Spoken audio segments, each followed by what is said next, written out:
లోగోలు పట్టుకుని కాదు టేబుల్ వేసి చైర్మన్ పెట్టారు. ఏం కాదు పట్టుకుందాం పట్టు.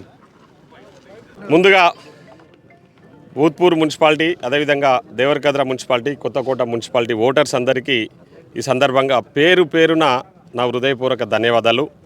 మీరందరూ ఈ ప్రజాప్రభుత్వాన్ని ఆశీర్వదించి నేను నిలబెట్టిన అభ్యర్థులందరినీ కూడా ఇంత భారీ మెజారిటీతో గెలిపించిన మీకు ప్రత్యేకంగా ధన్యవాదాలు తెలియజేస్తా ఉన్నా.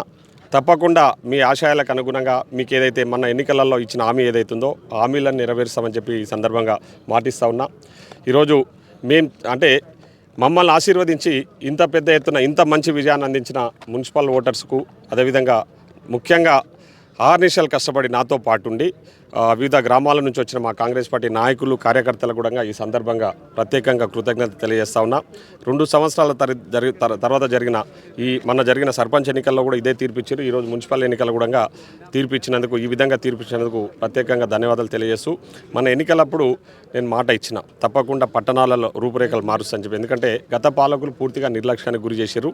సో దేవరకద్ర కానివ్వండి, భూత్పూర్ కానివ్వండి, అదే కొత్తకోట, ఈ 3 మున్సిపాలిటీలలో కూడా మేము ఎలక్షన్స్ బిఫోరే దాదాపు 60 కోట్ల రూపాయల నిధులు తీసుకొచ్చేసి ప్రత్యేకంగా పనులు మొదలుపెట్టాం. ఆ పనులన్నీ కూడా పూర్తి చేస్తాం. ఒక 6 నెలల్లోనే మేము ఇచ్చిన మాట నిలబెట్టుకుంటామని ఈ సందర్భంగా తెలియజేస్తూ, మరొకసారి విజయం సాధించిన కౌన్సిలర్లందరికీ, ఈ 3 మున్సిపాలిటీల్లో విజయం సాధించిన కౌన్సిలర్లందరికీ నా తరపున ప్రత్యేకంగా ధన్యవాదాలు తెలియజేస్తా ఉన్నా. Thank you. చేస్తాం తప్పకుండా. ఎందుకంటే మాకు అధిష్టానం ఉంటుంది కాబట్టి అధిష్టానం నిర్ణయం తీసుకుంటుంది. అధిష్టానం మేము అన్నీ కూడా డీటెయిల్స్ అని కూడా కొద్దిసేపటి తర్వాత పంపిస్తాము.